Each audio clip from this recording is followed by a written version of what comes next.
all of us who've been depressed, you know what I mean? That you've gone through it. Your wife's gone through it. I'm talking to Mike now. I just look at, man, all those needless deaths. And I'm saying needless respectfully. I'm not saying, oh, wow, how stupid they were. I'm saying it was so needless that, they could have added something to society, that they weren't paid attention to, that they didn't feel love, they didn't feel recognition, all these things. And it's like, man, had they just held on a little longer, to see the light of the day, instead of the, what's that saying? Grass is green on the other side. Yeah. It's like, I don't believe that, man. Who waters it the best? We got to water these kids. I put it this way. The sun shines in the morning. Dude, all the time. You might be in the dark at night. Unless you're in Washington State. But the morning's coming. True. Two point. Super gray. But I actually, before I even started coming back to the Lord, I was still living for me. Get back on that track, yeah. I was living for me. And God put me in two positions with two different people where I was able to talk them out of suicide. And one was right on it.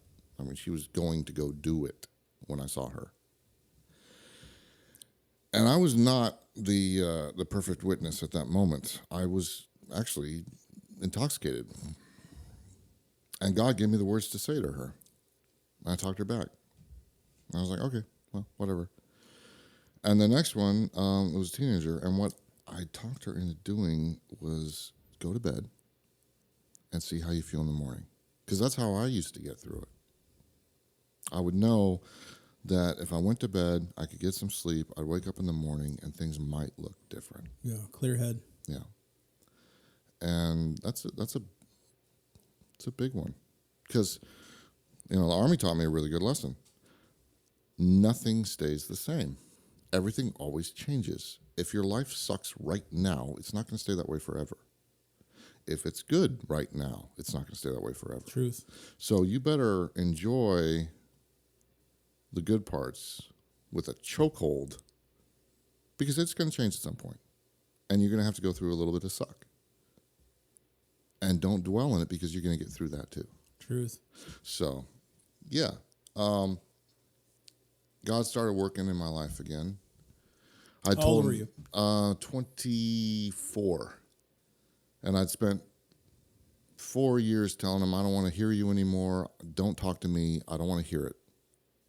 Because I could, I had a strong conscience. I received the Holy Spirit to my knowledge when I was 13. And that was powerful. And, a strong prayer life and devotional times and all that during my teenage years. But in my early 20s, I was like, I know who God is. I'm not going to deny him, but I want nothing to do with him. Well, towards the end of my enlistment, I started waking up to the fact that what I'm doing isn't working. Mm-hmm. And it was it wasn't like angels sang and came from heaven and there was a booming voice and I was blinded for 24 hours or a week or whatever. It was logical deduction. I hit a brick wall in my personal life and realized that what I was doing was not working. Mm-hmm. So I kind of did a reboot. I looked at my life and went, okay, when was the last time you remember your life working? When I was following God. All right, well, then I guess you should start doing that again. So, okay. I got out of the Army and I quit drinking for 2 years. Just on my own, solid. I realized that the alcohol was a problem, that I had a lot of problems in my life that I hadn't dealt with, and that I'd use the alcohol to push those problems away so that I wouldn't feel them, wouldn't hear them, wouldn't see them. And I knew I couldn't let alcohol be a part of my life until I dealt with those issues. Issues from my parents' divorce, issues from my upbringing, just a lot of stuff. And initially I said, I'm going to stop drinking for a year. I also quit smoking at that time. About 3 months after I quit drinking, I quit smoking because I was a pack-a-day smoker. In case you can't tell from my melodious voice. But I made it a year, and I did another evaluation. I was like, not there yet. So I pushed it out to 2 years. Mm. Now, I definitely improved, but there were new issues to deal with that I hadn't quite dealt with yet. Deployment, PTSD, guilt, and I carried those with me for a while. Not entirely sure that I knew that I had them. I knew I had PTSD. I knew I had panic attacks, things like that. But I just gutted through them as well. And I got back involved in the church, and I felt led the last year I was in service that I should become a youth leader, because I could remember that my youth leader, who's actually a friend of mine today,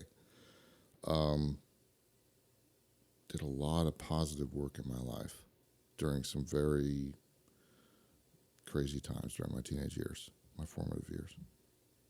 And I was like, if I can do that for just one other kid, it's worth it. Fun, yeah. So I did that for a couple of years. It's challenging when you're serving God because you don't necessarily see the results right away, especially if you're working with youth. You may not know that you affected anybody positively until you're in heaven and God says, you did this. And you go, wait, when did I do that? It's a tough one.